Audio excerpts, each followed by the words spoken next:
Now, on the one hand, I'm very proud of him. On the other But that's hand, not why you. Yeah, that's not why you bought that for him. it's not why I bought it. And then also, he goes, I was like, well, hold on a second. He goes, what? And I go, well, the filament cost me money. Yeah. So I want a percentage so I can buy you more filament. And then he comes back yesterday from a birthday party, and he's got another list of names, and he goes, hey, I got good news. I said, what? I'm not making this up.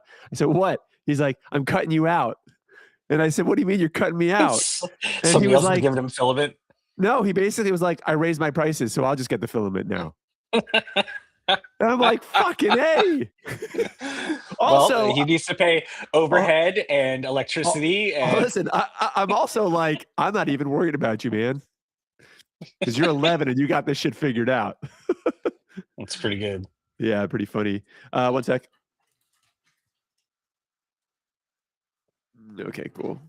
Oh, and you'll like it too. Guess what we named the because I'm a nerd. So our internet, every house I've moved into, our internet is the grid. And you have to name your 3D printer. So we named it the Enterprise Replicator. Yeah. Nerd alert. People think I'm cool. They're so wrong. They're so wrong. So wrong. Okay, number 227, yeah? Yeesh. You ready to rock and roll here? Yeesh. Okay, let me get some water real quick. All right, sounds good. And I put the link to the live stream. I see it. Yeah, I haven't if my voice is raspy, I haven't like drank very much since the new year. And then last night I went to Fieldwork and had some Toffoli beers with a buddy, and he liked it so much he kept buying them. And I was like, please stop. And so now I got the sexy voice. Okay, here we go. Yeah. I mean, I think what style of beers? I totally forget. I mean, I had a lot of them. Ales, red ales, pale ales. Like what it wasn't. It's not a very heavy. It wasn't a very heavy beer. I don't recall it being an IPA. I don't know. To be perfectly honest, then he started buying just a lot of beer in front of you, and you drank, and that was mostly what was going on. Yeah, but they have good beers. They weren't selling the shirt though. I debated buying the shirt because it kind of looked like a King shirt. But anyway, here we go. Hello and welcome to Circling the Cup, San Jose Sharks podcast, episode number 227. And today we are going to answer, what is the Sharks? And what should they do at the deadline? Yeah. I'm Alex. Here with me, as always, is the Honorable Ben. What's up, Ben? One of those questions made sense to me. Exactly. And that's where the Sharks are as well. And not here with us today. He's on... We actually gave him some paid time off without. He's stuck in a snowdrift. Sorry, guys. Without paying him. Not here is Colin, so I don't even know why I'm introducing him. That just makes it confusing. But Ben, what's not confusing, or maybe what is confusing, is what are the Sharks going to do here? So we are in January right now. The Sharks are still very much in the playoff picture. The Pacific Division is an absolute mess. Especially when you take a look at how the standings work. If you're someone who typically looks at standings and goes, number of wins means you're the highest, correct? Not quite in the Pacific Division. But, we've talked a lot about our expectations this season, Ben, in terms of hoping to see improvement, hoping to see them be fun, likely experiencing some form of a Celebrini or a Celebrini / Askarov / Smith effect. And it seems like we are getting those things, but we're getting them a bit ahead of schedule and maybe higher than we were anticipating. And this puts the Sharks in a very interesting position because, at the start of the season, my prediction was that the Sharks were going to do better than people were thinking because of the Celebrini effect. I also said that last year, and I was off last year. This year, they seem to be doing it, but they're doing it higher than even I was anticipating.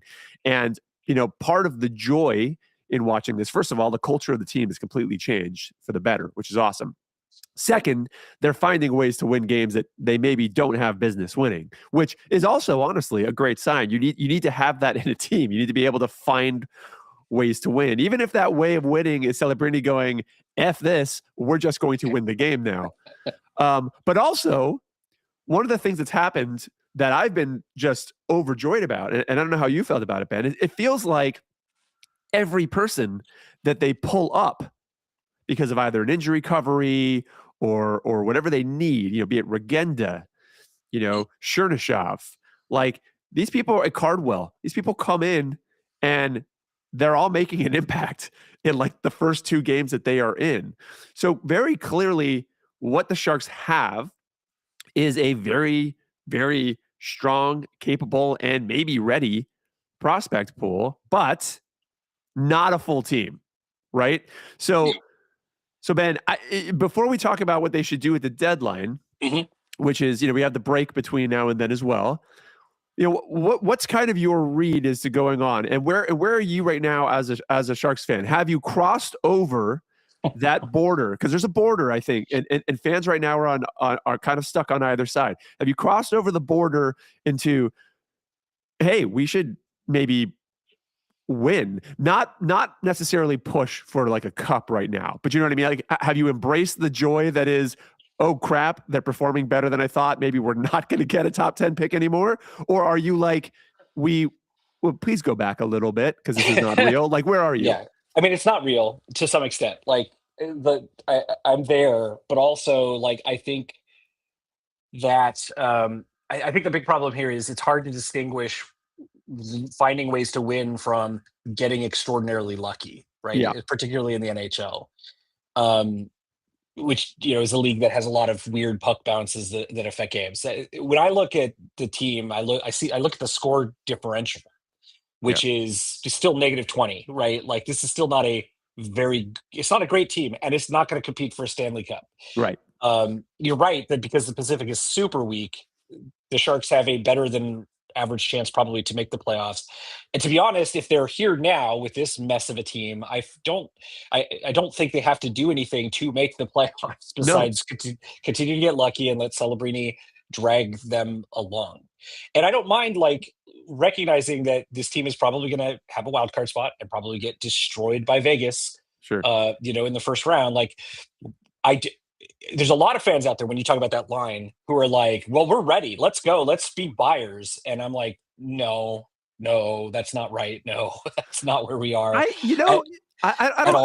don't know that I've seen the full on buy yet. What I have seen is sort of people kind of torn in terms of doing what is probably I guess determining what is the right thing to be doing, right? Because if you're going to be running smart asset management, right, which Greer's done a good job of doing and building this team with, then essentially there's a lot of guys that you really want to be selling and getting yourself into position to either have other good picks or prospects. Now the flip of that though is you also, from just a team standpoint, you don't want to destroy and demoralize the team either, right? And they've been and they've been pushing like, and you hear them talk in interviews, Ben, like they themselves are pushing very, very, very hard to do this. So it's like, at what point at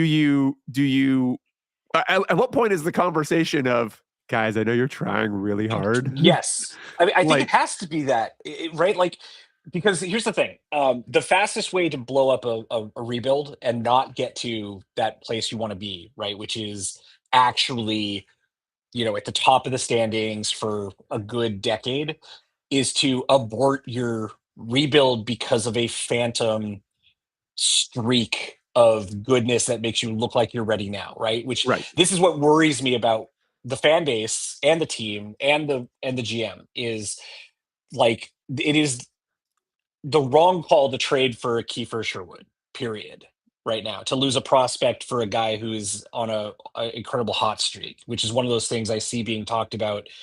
And it's probably Vancouver pumping value more than it is anything coming from our side. So, who knows? But I think the Sharks have to continue with what Greer has been doing to some extent. And I think when you talk about the locker room, you're right that you don't want to undermine it. But I also think signing Wenberg was a concession to that. You know what I mean? I would agree. Like, I think that if what happens here is what I think is going to happen, and Greer does sell off a Ferraro, and well, he's not going to sell off Letty anymore since he went on waivers today, thank goodness. But if a Klingberg goes out, if a Goodrow goes out, which he probably won't, but we Yeah. can dream, right? Like if a Reeves goes out, then that's not betraying what this team can do, right? I think you just have to have a mature conversation with the leadership group Yeah. about the reality. These guys are businessmen as much as they are, athletes. And if they're, again, like, they can make the playoffs as is. They could make the playoffs by dropping some of the players that are actually dragging them down. Yeah. I actually think they'd be better. Exactly. Backfill them with guys who have shown at the AHL level that they deserve a shot, right? Yeah. Like, with Letty gone, and McMadullin hurt, like, why is a Cagnoni not a guy who's getting some time? Yeah. Right? That he'd be better. Anyway, these are things we talked about a lot. And what I worry about is that Greer, I don't think he's there, but what I do worry about is Greer deciding to make a big push and getting rid of assets now. I don't think we're going to finish with a top 10 pick anymore. No, I've kind of let that go. Yeah. I don't get the sense from what the organization is saying, like things like, in the Mercury.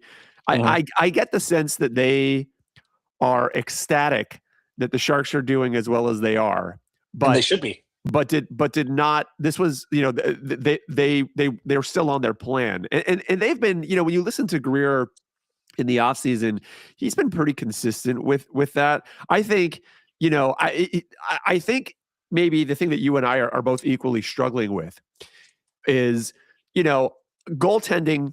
I think you're set.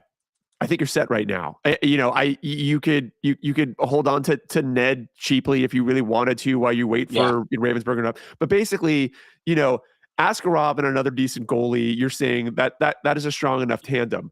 Forward wise, I think, and I don't mean to project onto you, but I feel like you're probably where I am, which is I feel like forward wise, especially with the people that we have in the AHL who haven't even had chances up here yet.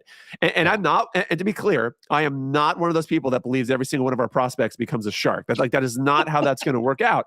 But in general, I feel like our forward core and our youth is already stepping up so quickly here that forward wise, relatively good. There are things you can certainly, pop in and patch and buff up, and that's fine. But I'm not concerned about the forwards. I'm not concerned about the goaltenders. Obviously, defense is the big one. And so I think, from my perspective, if you are going to be a air quote buyer at the deadline, you're not buying for this season. You're basically making a move to get that defense to start to build that defense. And if there's a perk for it this season, great. Obviously, I'm with you though, Ben. I think when I watch them play, can they win games? Yes. Do I think that they are strong enough and complete enough? Absolutely not. There's too many holes there. Yeah. So, I think like buying mentality, that is where I'm hoping they are. And to be very clear, I know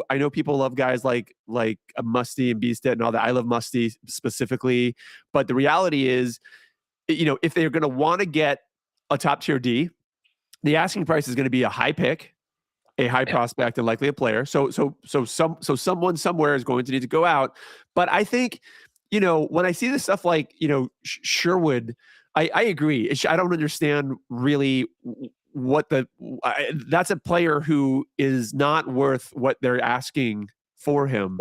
That's I think I do think that if the Sharks make a move to do that they are looking medium. They think they're looking medium term.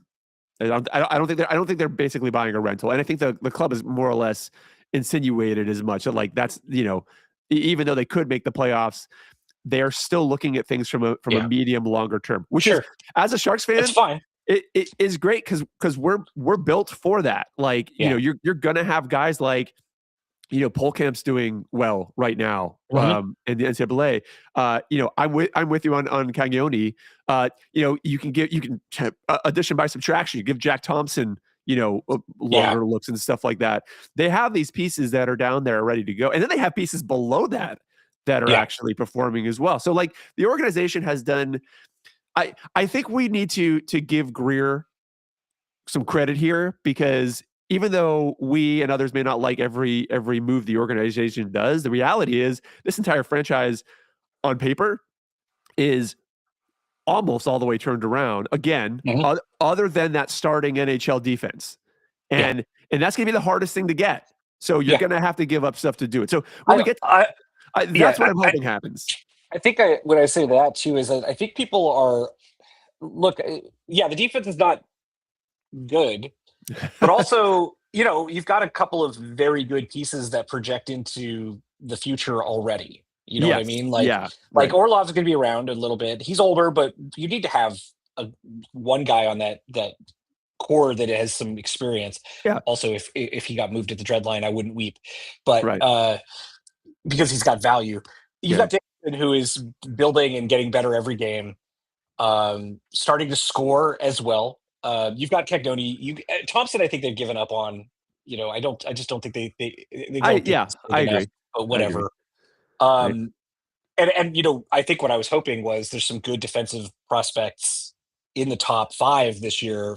Ideally, that's where we would be, right? Is to pick up that guy of the future that way. But Yeah. obviously, not going to happen. Now, I think that Okay, can I part of the good news? The good news yeah, here is that if you're just looking contract wise, the yeah, Sharks basically they have an opportunity to clean pretty much their entire defensive slate yep, because Letty is going to be a UFA, Klingberg is going to be UFA, Ferraro is going to be a UFA, Luzergren is going to be a UFA, right, Descharnais is going to be a UFA. So really, like if you were to, let's say, just not extend anyone at all, you're pretty right now. You would pretty much have at the NHL level, you would have Orlov. You would have Muka Madulin, who's an RFA. You would have Sam Dickinson, who's coming into his own. I'm waiting for his yeah. offense to click because he is an offensive defenseman, but doesn't matter. I'm happy I we mean, have a it's defenseman. starting to. I mean, he's Yeah, got some points in the last few games, which yeah, is yeah, good. yeah. But I mean, he can really, Yeah, if you watch him play, he can really explode. So like waiting for right. that, and then you whether you enjoy him or not, you have Vincent Iorio, and then really like everything else is open now. Again, you do have some of the guys in the AHL who could probably stand to move up. I want to see Cagnoni full time personally, Yeah, but they're in a good position. So I think the biggest thing here really is I would here's what I would not be shocked to see happen, assuming there's a buyer and there ought to be a buyer somewhere. I think Mario Ferraro at this point, I feel like they'd be talking about extensions by now if that was their intent with him. And I yeah. could be wrong. And sometimes franchises wait to do that. And I understand, but like, I'm kind of hoping that's a little bit of a sign there. I would Mm. not be shocked. I would not be shocked to see them.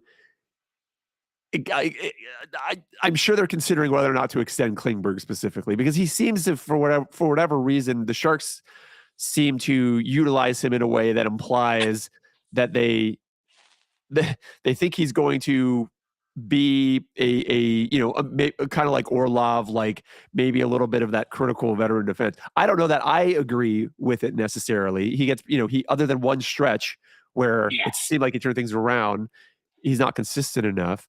But I think really you're hoping at this point that you're going to get something for these guys right. rather than just letting them walk. And then you have Skinner and you have Mhm. Reeves who are in the exact same boat. And I think, Skinner and Reeves, those are another two where like Reeves is up there, but I could, it's entirely possible that a team that feels like they're soft just grabs him for a short run.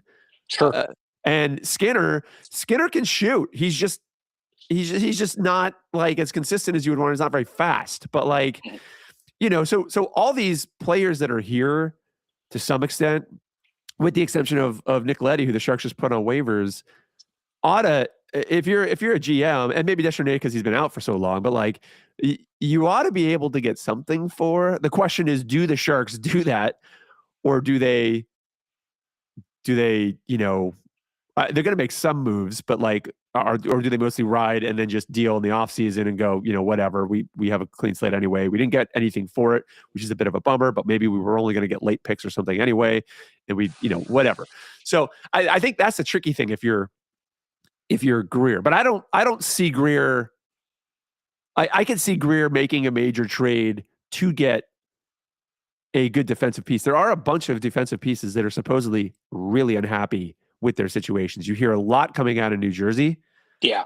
And there's a couple of guys I wouldn't mind grabbing from there. I would take Dougie Hamilton in an instant, personally. Oh, interesting. How come? Because he's what we want Klingberg to be. Yeah. Except with a little bit more defensive responsibility than Klingberg. Not a lot, but a little bit. Yeah, I have very little interest in seeing forwards in the trades and massive interest in seeing anything defensive. Well, this is the thing, right? Like, as you've talked about, is that where does a guy like Sherwood even fit in the top 9 that the Sharks already have, right? Yeah. Like, if we look at the top 9 and we include Chernyshov and we include Misa, who are both here for good. Yeah. You've got Toffoli, Wenberg. Right. I'll skip over Skinner because I don't know whether he fits in this team the rest of the year or not. Gaudette, Kurashev, Celebrini, Misa, Smith, Graf, Chernyshov, Eklund. And you're at 11 players. Yeah. And then you got guys like Regenda who are coming in and contributing as well. Like, yeah. So, like, what do you need a Sherwood for? You've got Sherwood. You've got Gaudette, who is basically Sherwood. Yeah. With a realistic shooting percentage, as opposed to Sherwood, who is shooting well above his weight. But on the defensive side, I think if you wanted to package Skinner and Reeves together, I mean, you could get some of that defensive help.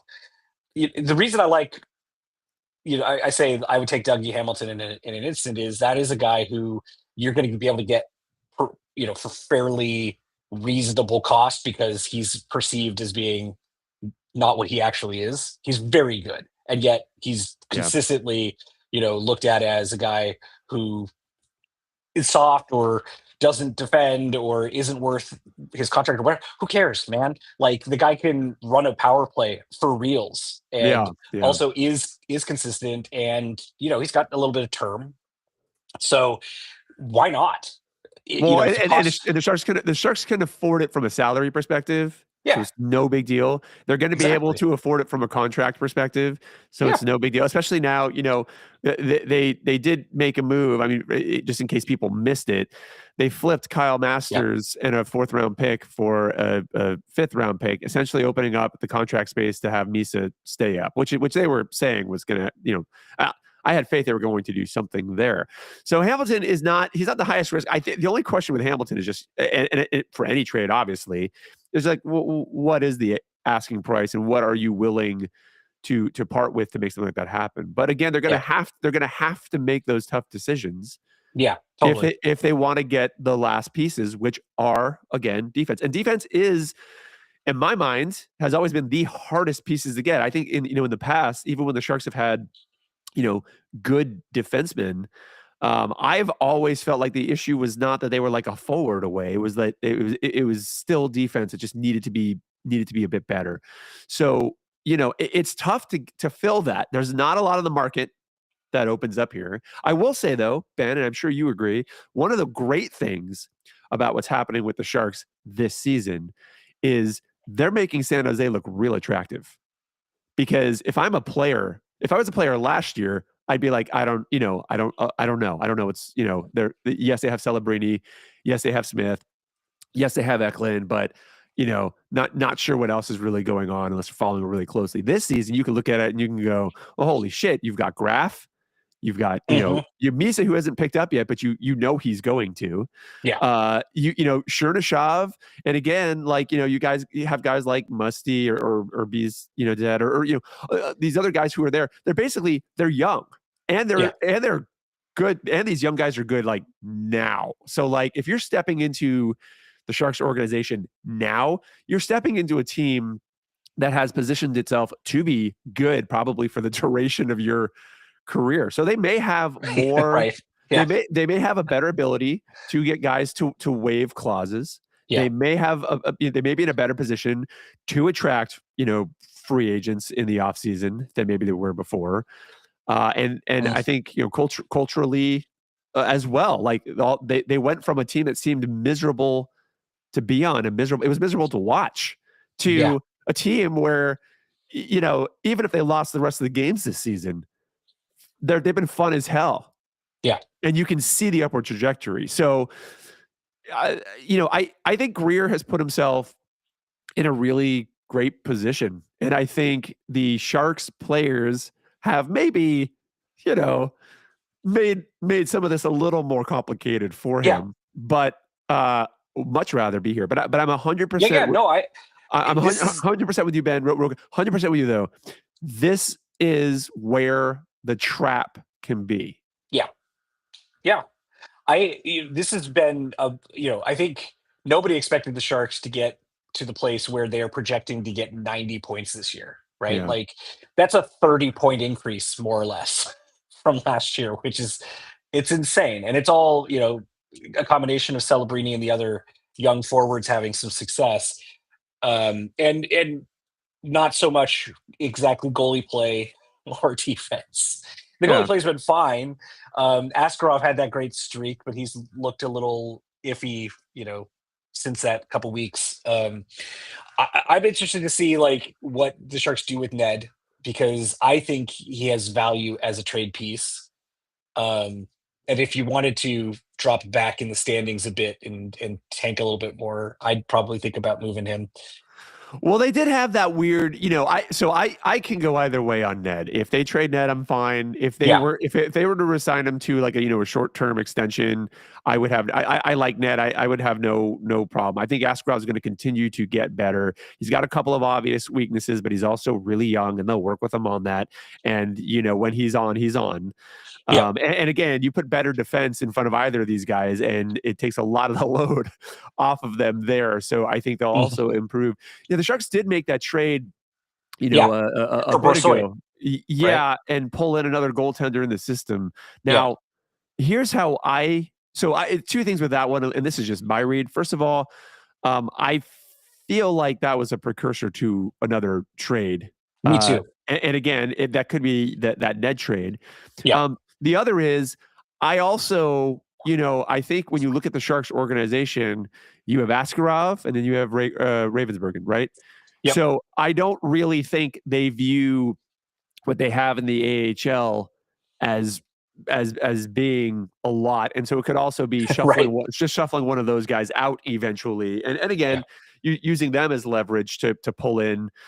Again, you're going to need, if you want to get something good, the asking price right now in general, not just for defense, the asking price is very clearly a high pick, high prospect, and or a player, depending on what level. So Davey Pilot throws out Adam Fox. And I Yep. think we're looking at like Nemec, right? Who we were hoping would come over in that original Timo Meier trade. That's going to be the asking price for guys like that. Yeah. And maybe that trade is trying to set some of that up. But I don't know. I don't know. Yeah, but Ned, how have you felt about Ned this season? I mean, he seems decent, but I don't think he's like Askarov's the future, right? Yeah. I always looked at him here as like you get a chance to back up Askarov, you build some value, Yeah. you get used as a trade piece. Like I don't think there's any reason to hold on to him as insurance because he's not even if Askarov is in the future, as you say, Ravensburgen is, right? Yeah. And yeah, it's gonna be a couple years till you get him, but you can do what the Sharks have been doing over the last half decade of reclamation project goalies, right? As the Yeah. backup, who sometimes turn into a decent starter for a bit of time, like the guys we flipped out over the last couple of years, and that's fun. To me. I do like think I I go do ahead. think I do think there's two ways to look at it at that second goalie position for the Sharks right now. There is the smart way, I would say, and not the other way is dumb, but there is a smart way, which is essentially looking at as a pump up asset that you can then flip. Like that's good asset management. Mhm. You can also look at it as just a backstop and mentor for Sure. Askarov equally, right? So that's Yeah. why when I say you can extend Ned and I wouldn't necessarily be unhappy. Ned's he's absolutely serviceable. Yep. Obviously, if you were to erase the experience he had in the first couple of games of some of the boneheaded timings that he had there, Yeah. I think people would have a slightly different perception of him. But I mean, I honestly feel like he's been more consistent than Askarov. I would That's how I agree. kind of feel about him. Now, granted, he's Which older. So he's got more exactly. experience there, right? And that's what you want to get Askarov. So really, what you're doing is like you're still saying, hey, Askarov, you're going to be the starter. I don't think the Sharks need a true tandem. I mean, maybe for like another year, fine, but overall, I think it's just making sure that there's just a solid backup, so Askarov can get rest, and the Sharks don't fall apart. But as we said though, like why not bring in Brossoit, or why do you bring in Brossoit if you're not making like a backup plan for what you're going to do next, right? Like, because Brossoit is the same kind of guy as Ned. He's an older veteran goalie who is not ever going to be your long-term starter, but looks like another Sharks reclamation project, right? He's either Ned or he's Georgiev, and either way, I would he's say gone at the end of the year. I would say at least Ned was playing when we got him, right? And so it is a bigger gamble there. True. But that's the thing is I mean, like my gut reaction to that trade was Ned's probably gone. But as I looked at the AHL guys as well, because I've gone to a lot of Barracuda games, I equally can appreciate that being, a bit of an AHL move too. Mm-hmm. But I think that the Sharks are definitely. I would be very shocked. I think this deadline will be interesting. The last couple of deadlines have been a little lackluster in the excitement category, mainly because teams were trading a lot earlier in the season. I don't know how the Olympic break is going to really affect that. I do feel like the Sharks are going to be making moves. I think the question is, are they moves that are going to improve short and medium term together?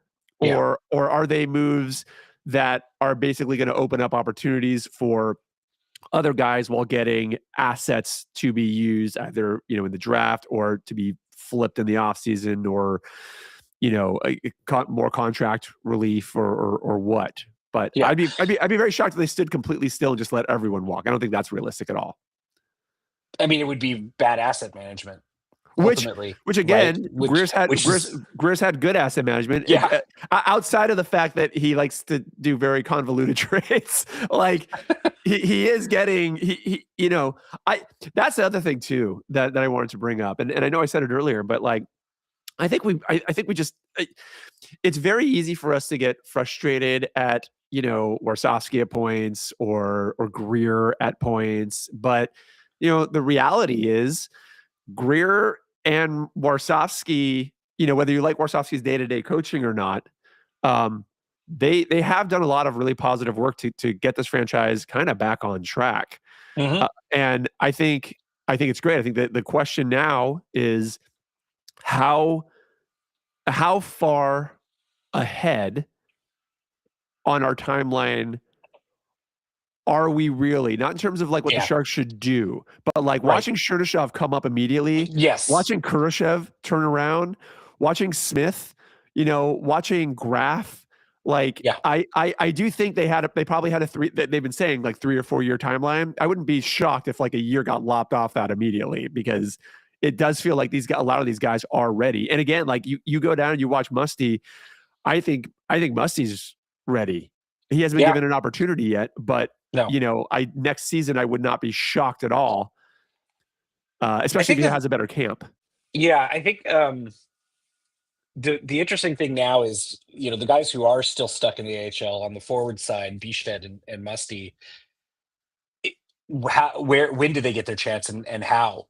Right, like, because again, you've got 11 players already on the NHL roster who are on the forward core that are kind of locks for spots, right? Again, Toffoli, Wenberg, Gaudette, Kurashev, and by the way, I'm leaving out Dellandrea and I'm leaving out Skinner because Dellandrea is terrible and Skinner. I keep forgetting Dellandrea is on the roster. I keep forgetting. Even when he's on the ice, I forget he's on. Anyway, so Toffoli, Wenberg, Gaudette, Kurashev, Celebrini, Misa, Smith, Graf, Chernyshov, Eklund.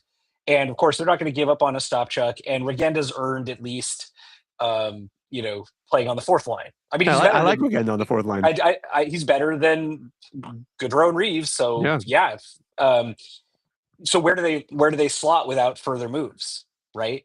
Which means maybe they need to be thought of as trade pieces. I don't think that's the right call. They're likely. I mean, they're likely expendable. I don't think you Yeah. trade both of them. No. But I could definitely see one of them getting moved. And it's really funny that you bring this up, Ben, because with Bjorkstedt specifically, one of the things that fans have been saying for a while that I don't know how the organization looks at this. One of the excuses for him not getting opportunities, because he's really had like none, up, is that the type of player he is, you're not going to just throw him onto a fourth line and go. And I can certainly understand that. I think the way I look at it is, as someone that plays a lot of sports management sims, would much rather have a functional fourth line than a not functional fourth line, and wait to give a guy an opportunity until there's a second line opening, because there's not going to be one at this point. So I think you're right. Someone here has to be expendable. Yeah. And to that, what I was going to say is, like, until this year, I would have been happy to see Bjorkstedt just be the trade piece, by the way, right? Because I had not seen anything in Bjorkstedt up to the end of last year that made me feel like he was a lock to be an NHL player. Yeah, same. And to me, like, I feel he has taken a step this year towards probably is an NHL player. Yeah. But again, the Sharks actually have this is an area where they've kind of gotten themselves into a bind, because they extended Wenberg and they think Ostapchuk is their fourth line center of the future. Yeah. Like, he doesn't have a spot on this team, right? If he's the center, and that's his gig. Yeah. Oh, well, they're overloaded with centers, and they're going to be, they're going to have to move people to wing as well. But I agree. But that's a good problem to have. That means you have it's not a bad problem. You have a wealth of good players to go with. Then there's Cam Lund too, right? I know, a hardworking guy, and I like Cam Lund.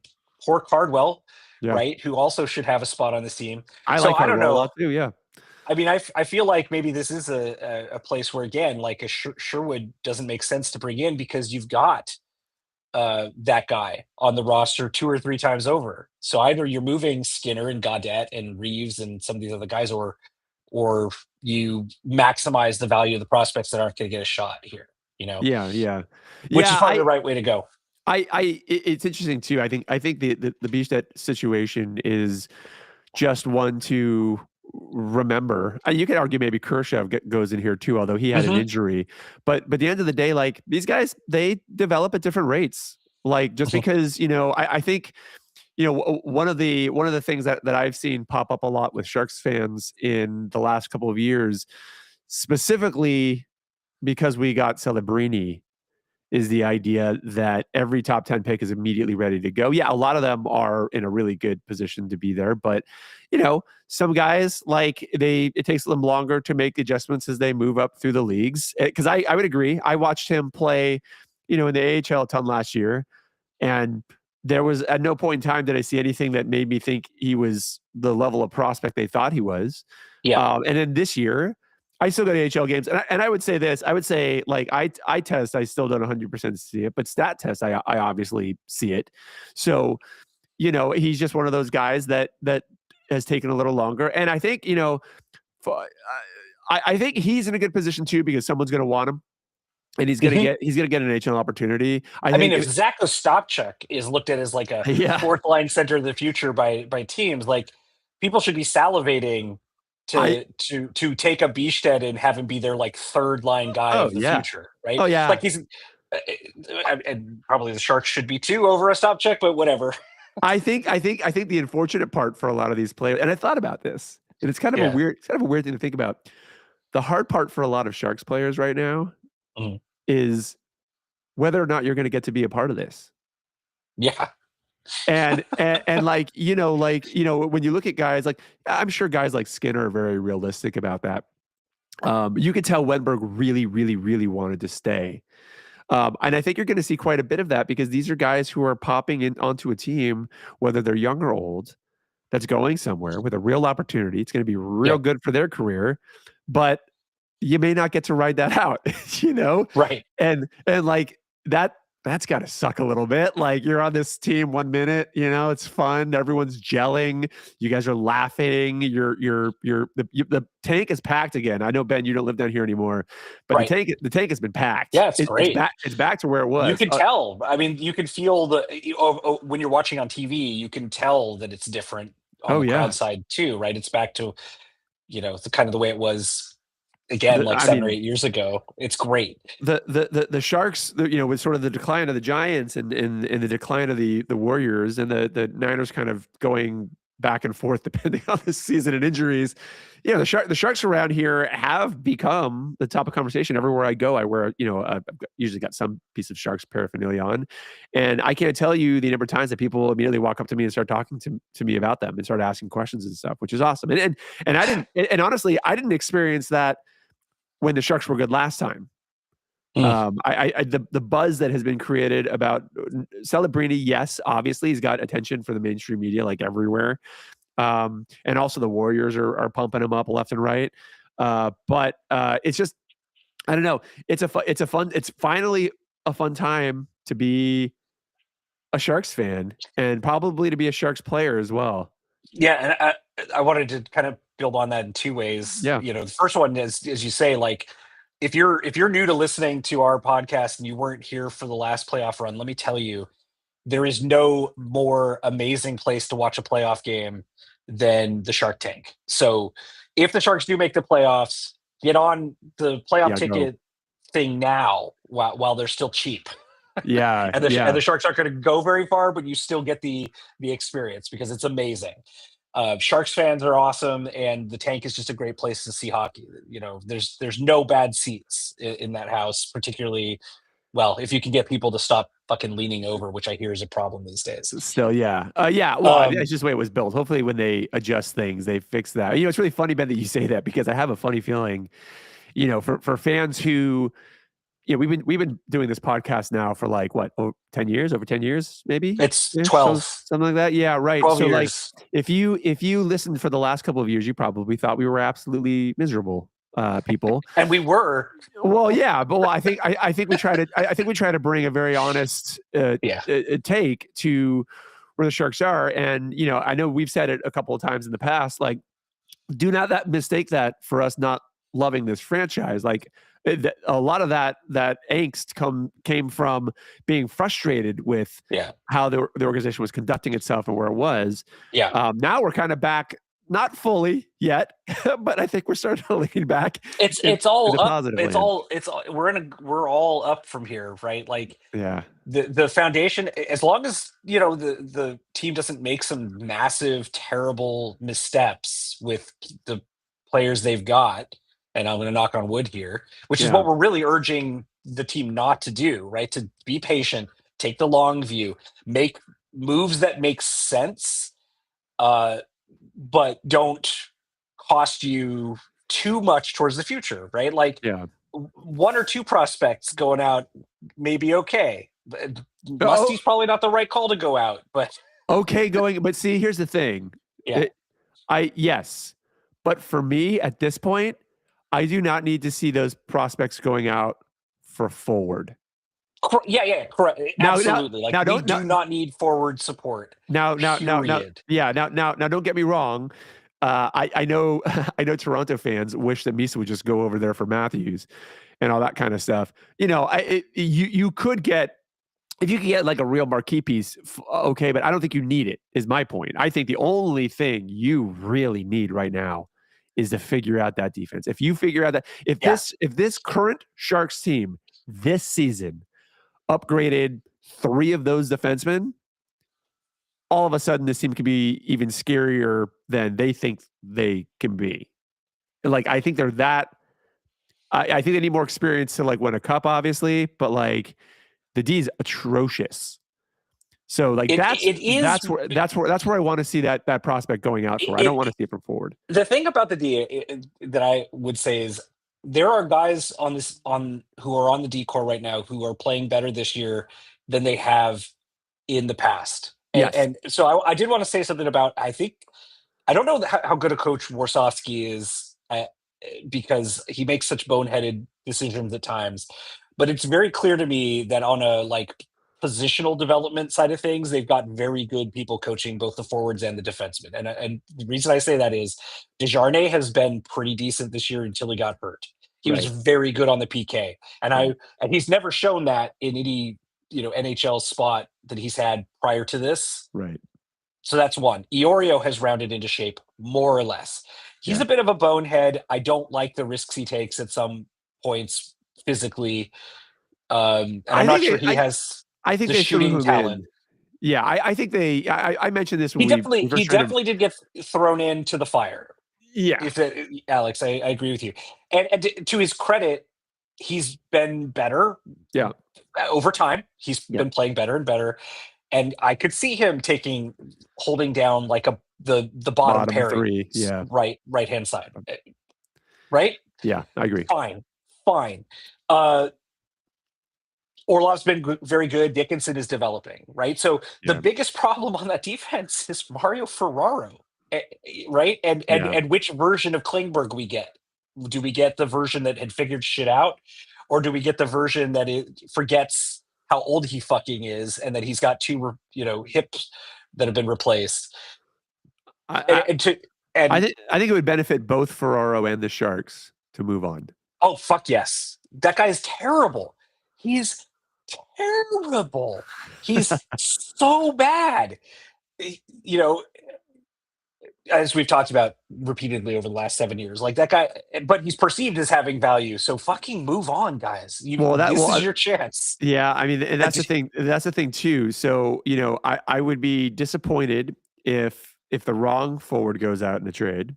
I would be equally disappointed if Mario Ferraro gets extended. Yeah, if he gets extended, and it's nothing personal because I understand he's good, apparently good in the locker room, and honestly, like I know we talk about that on and off a lot. It's very clear that the role players that they've had come in that are meant to be locker room guys have made a difference in terms of that. Like Reeves is one of those guys where like play on the ice, fine, whatever. I mean, he's doing better than he was before because Toronto wasn't giving him any opportunities to.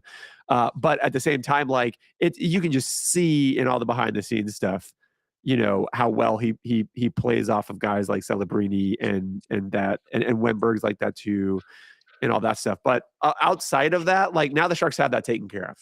Yeah. Would you extend Liljegren? So can I tell you, I am very confused by Liljegren, and the reason for that is I feel like when I'm watching the defenseman shoot. Mm-hmm. And Dickinson isn't shooting at the rate that he's going to at a later point. Liljegren is the one that I'm the most comfortable with shooting. Yeah. But at the same time, I can't tell what I think Liljegren is. I can't tell whether or not I think he is a player who in the right situations is going to, work out fairly well for you, or if he's nothing. And I struggle. What about you? I'm in kind of the same boat. When he first got here, I really thought that it was a good move to pick him up. Yeah. I mean, he's 26. He's 26 too, so he's not. He's a right-handed, right D, which Sharks need. Sorry, go on. I'm still trying to wrap my own head around it. No, me too. Like I don't know. I would say this. I don't think he's the future, right? Like I don't think he's a long-term solution at right D. But then again, like who on the current roster is? It's a position that we don't have a lot of strength. He's not terrible. He makes more mistakes in terms of taking penalties and decisions on passing than I would like. For a guy like him, he's not particularly physical, though he doesn't shy away from physicality. It's not his game. So I'm torn on it. I feel like you already have his replacement in Jack Thompson if you wanted Jack Thompson. So that's one of the things too. You mentioned earlier you don't think the Sharks are necessarily sold on Jack Thompson, and I would suggest what happens with Liljegren potentially tells that story. I don't know. I really struggle with that. I will say this though.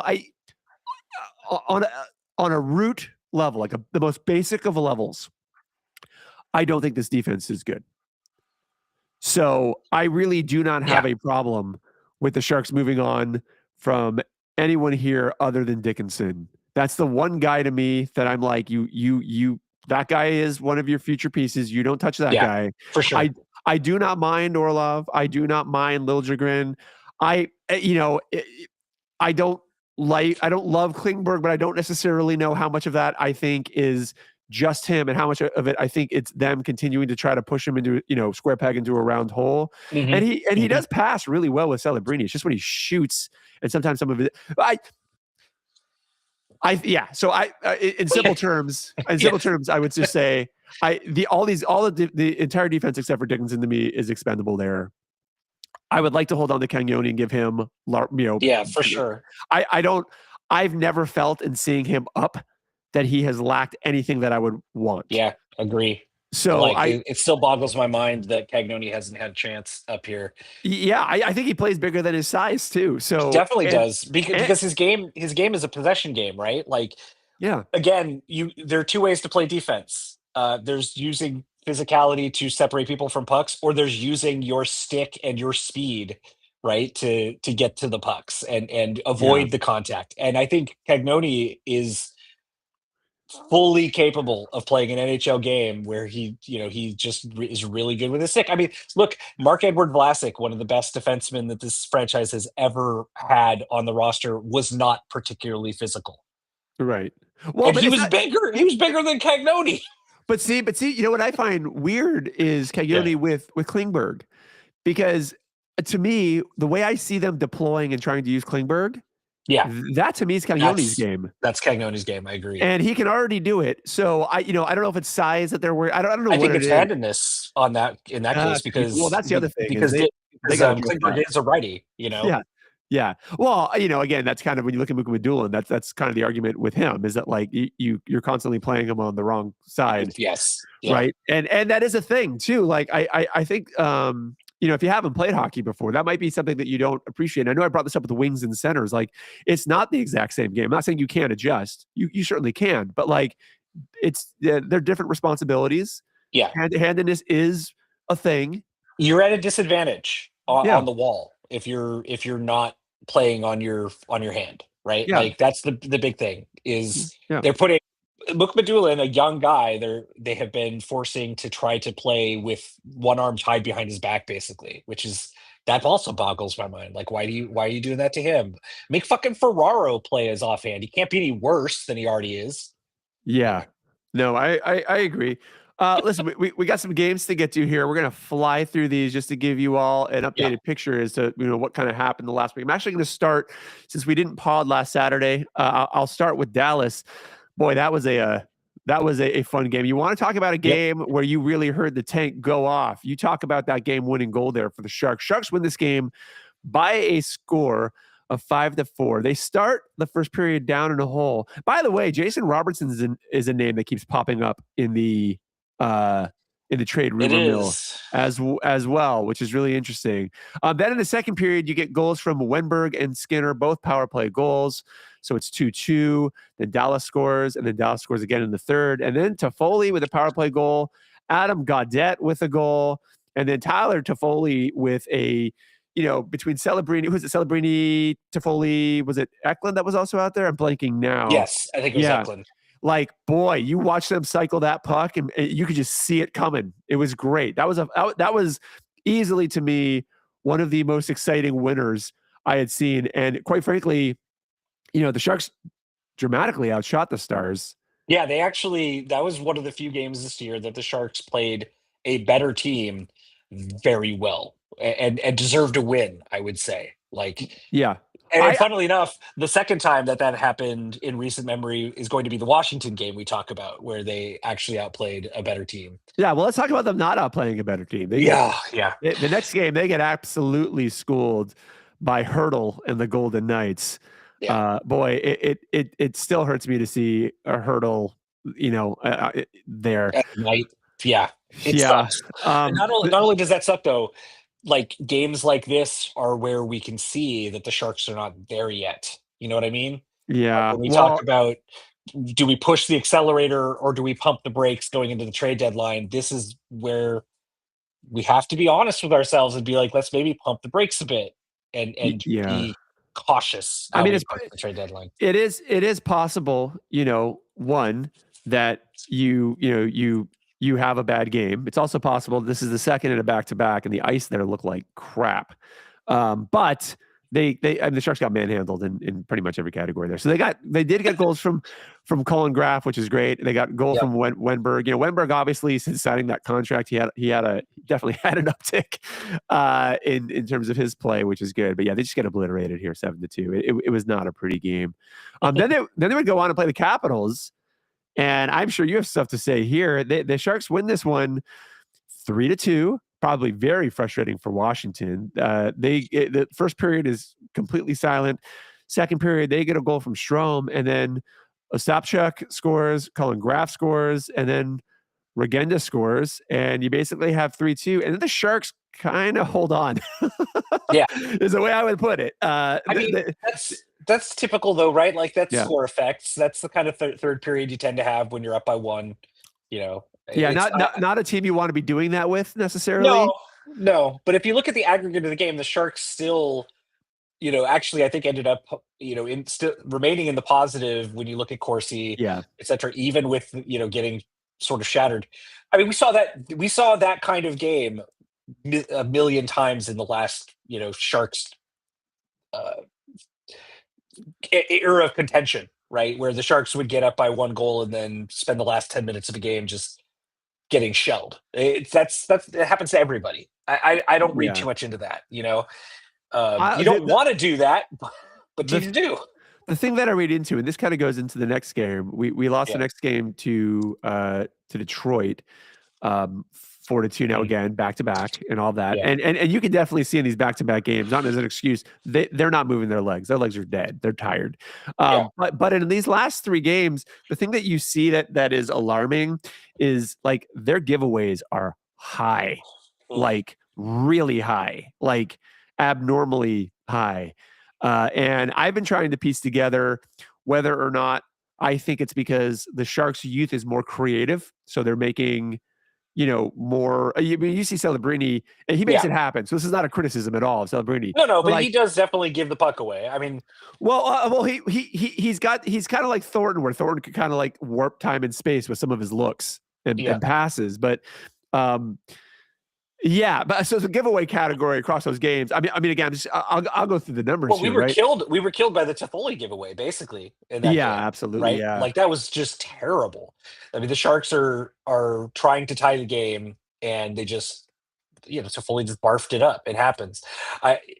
Toffoli, I love the guy, even though I shouldn't. Former King, but he does frustrate me at times. He's the perfect player for right now. Yeah, that is how I've reconciled Toffoli, like straight up. That pickup to me is going to wind up being one of the most underrated moves in this franchise's history. And lucky, right? Here again, we talk about how the Sharks have kind of gotten lucky. He wanted to be in the Bay Area, right, because of family. Yeah, his wife's family, is in Monterey. So great opportunity, capitalized on perfectly, but you can't rely on those sorts of things, right? Yeah. Well, I mean, again, maybe now you can, because now they've kind of built a organization and a future that, as long as they're smart, again, this is going to this team is going to win cups. I have. All right, I'm going to knock on wood here. No, like I don't disagree that this team is going to Celebrini alone fast. Totally. Celebrini alone, I think, is. I'm with you. You got to Gretzky but also I'm a Sharks fan. So. Yeah, we have. So come on. We did with Jumbo Marlowe. I don't listen. I get it. Well, the Sharks. That's fair, man. I'm fine with it. So the Sharks in the standings kind of changes by the day, because, as we mentioned, where the Pacific is right now. Well, actually, let me break it down into the divisions before I look at the wild card standings here. So the Sharks are sitting in fourth. They're basically in a four-way tie in fourth with the Kraken, the Ducks, and the Kings. Above them is the Kraken, but again, that's just because of the tiebreaker. The Sharks have more wins than the Kraken at 24-21, and then above them is the Oilers, and the Knights are starting to pull away for the most part here as we get later in the season. Where that puts the Sharks in terms of playoff, well, they're in that second wild card spot as of right now, and they're not. They're basically a game or two out from being higher than that. So it's going to come down to the wire here in terms of where they are. I think I would be very surprised at this point, Ben. I would be very surprised if we don't eke in. I think we will. Yeah. I mean, I think again, like addition by subtraction on the defensive side is the most likely place we're going to get upside, right? If we move out Ferraro and that means somebody else gets his minutes, you're already benefiting from it, right? I agree. Yeah. Even and then it's just a question of don't fuck up and like move out a critical piece that you feel like you have to get, I don't know, Adam Fox or Dougie Hamilton. Like those guys are probably achievable without having to give up something super useful. Go slow, don't be reactive. Yeah, and take the opportunities to take some of the guys who you brought in to be veteran leadership that you kind of don't need anymore because either Graf or Celebrini probably could be the C right now. Yeah. By the way, who has the second most goals on the team? Do you think, Alex? Second most goals on the team? Yeah, because obviously number one is Celebrini. Yeah. Right.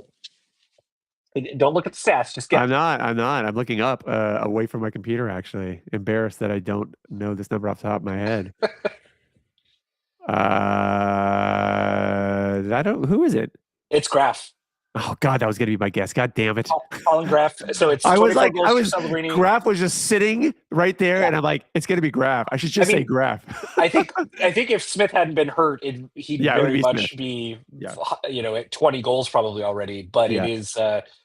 Celebrini's got 24, Graf is 14, and then both Toffoli and Smith have 13. I love seeing Smith come back into that Detroit game and scoring. Yeah, right off the bat. It just goes to show, and I'm excited for Khrushchev too. And Misa now having a spot and actually being able to play more consistently, I think is going to be great for him. I know a lot of people weren't necessarily stoked on his World Juniors run, but again, like he's a smart player. He's going to get there. I think he's very similar to Smith in that Smith needed a season. And then this season, he's been great. So I think you're going to see the same thing with Misa next year, which is positive. Real quick, I do want to address Dave B. Pilot in our chat says, I don't think Ferraro's all that great in the locker room. I agree. I'm not saying I think he's great in the locker room. The Sharks have just continued to trumpet that. I do think that the Sharks locker room has been pretty crummy with him in it for quite a while. So I see what you're saying. And I completely agree there. Okay. 3 stars of the week here, Ben. Who would you give them to? I'm going to give my 3rd star to Wenberg, because he does seem to have bought in completely and just he's playing very well. As people have said since he signed the contract, honestly he was playing very well. I think even before the contract signing this year, better than last year. Oh yeah, not that he was bad last year. I just think Wenberg's ceiling I think is on a competitive team like your 3rd line center. Yeah. And he's playing kind of second line minutes and he's more defensive focused, which is fine. But I like him. And clearly the guys in the locker room wanted him here. I don't think that's a bad thing. I think he's there for me with Toffoli as, last season being the right guy at the right time. Yeah, agree.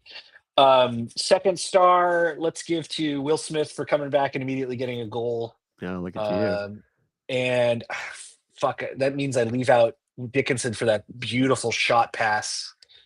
I'll give Dickinson honorable mention for starting to get some assists. And then my 1st star is Colin Graf. Yeah, Colin Graf is just so good, and he's getting better every game. Yeah, I've got the exact same stars as you. I'm not even going to add to it.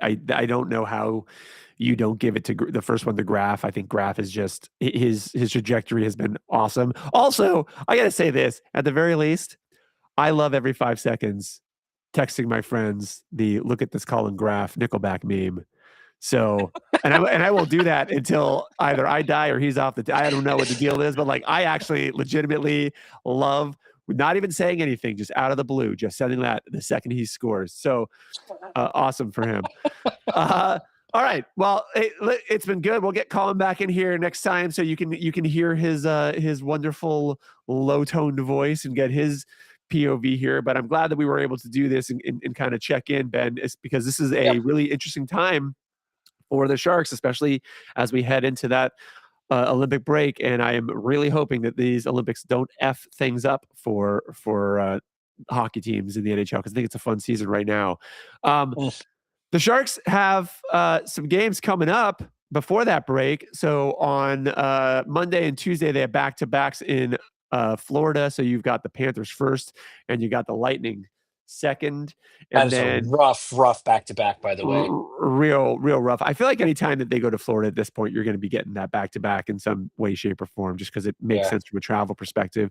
And then they got a 2-day break, and then Friday they're back, and they're back home, and they're playing the Rangers. And then after that, I think they only really have like 3 or 4 games until the Olympic break. I'm going with a guide group to we try to go to 1 game a year and get hockey stick beers. And one of our listeners, Alex, the other Alex, will usually make the mistake of buying everyone a game puck memento thing, which Alex, you don't need to do, but I do appreciate it, and I have a wall full of them in my garage that I look at all the time. So thank you.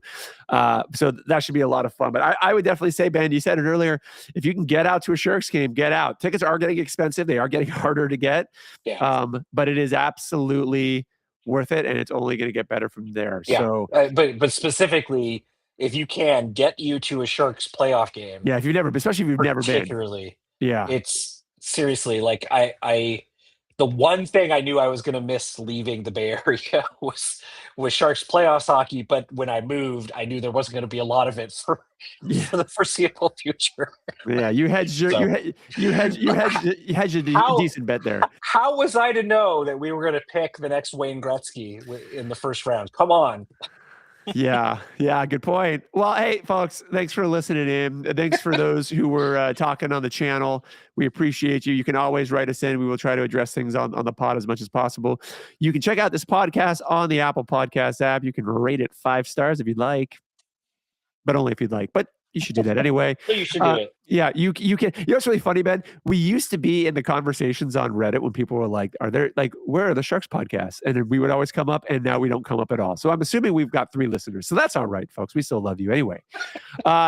Android people, maybe you don't listen because I keep insulting you, but I'm just kidding. You can check us out on the Spotify app, or I'm sure there's some other way. You can check us out on the web at circlingthecup.com. You can check us out on Facebook at facebook.com/circlingthepuck. I did figure out the login, so I do look in there a little bit.